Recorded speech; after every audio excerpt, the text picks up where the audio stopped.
By the way, what is a juggalo? Juggalo means you're a fan of Insane Clown Posse. Ah, okay. By the way, I don't know if we had talked about it on the show, but I thought it was like the guy that spun the plates on the Ed Sullivan Show, the juggler. I wasn't sure. Vampiro is still in WCW, and he's apparently attempting to maintain being in WCW. What? While he's injured, after all that has gone down. Yes, it's been quite an entertaining week. That I don't know the wisdom of saying what was said, which I read some of, and then going back, and I don't know the wisdom of taking anybody back that would say what was said. Which shows there may not be a lot of wisdom on either side of that relationship.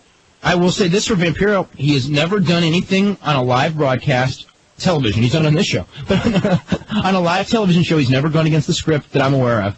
Which makes him, I won't say in the minority, but there's many guys that will be on the show tonight who have done that. One of them is the world champion, and two others are like the world tag team champions. So that was their punishment. So basically what we're saying is that WCW is a wrestling version of Lowered Expectations. No, it's not. I don't know what it's a version of, actually. Let's go to West in Virginia. Wes, what is WCW a version of? Sure, let's do that. Not sure. I wanted to ask Jim, with all the possibility with the ECW guys coming into the WWF and with all the developmental territories, I mean, is there really going to be enough spots till, the point eventually where people are going to start complaining? Like, obviously WCW's got its fair share of complainers.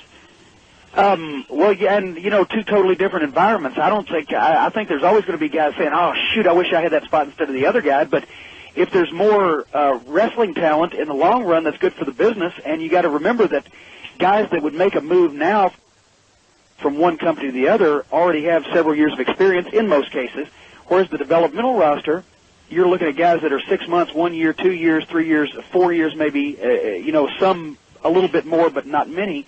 Those guys are going to be valuable in 3 to 5 years. And in WCW, they don't really have a talent program in place to have a steady rotation, and the top guys age and wither on the vine without ever stepping down, and the young guys never get a break until they become old guys. So, it's two different atmospheres, but I think there's always going to be competition there's going to be fewer spots than there are wrestlers, but as long as the competition makes those guys work a little harder, a little better, maybe a little smarter, it's going to be good in the long run.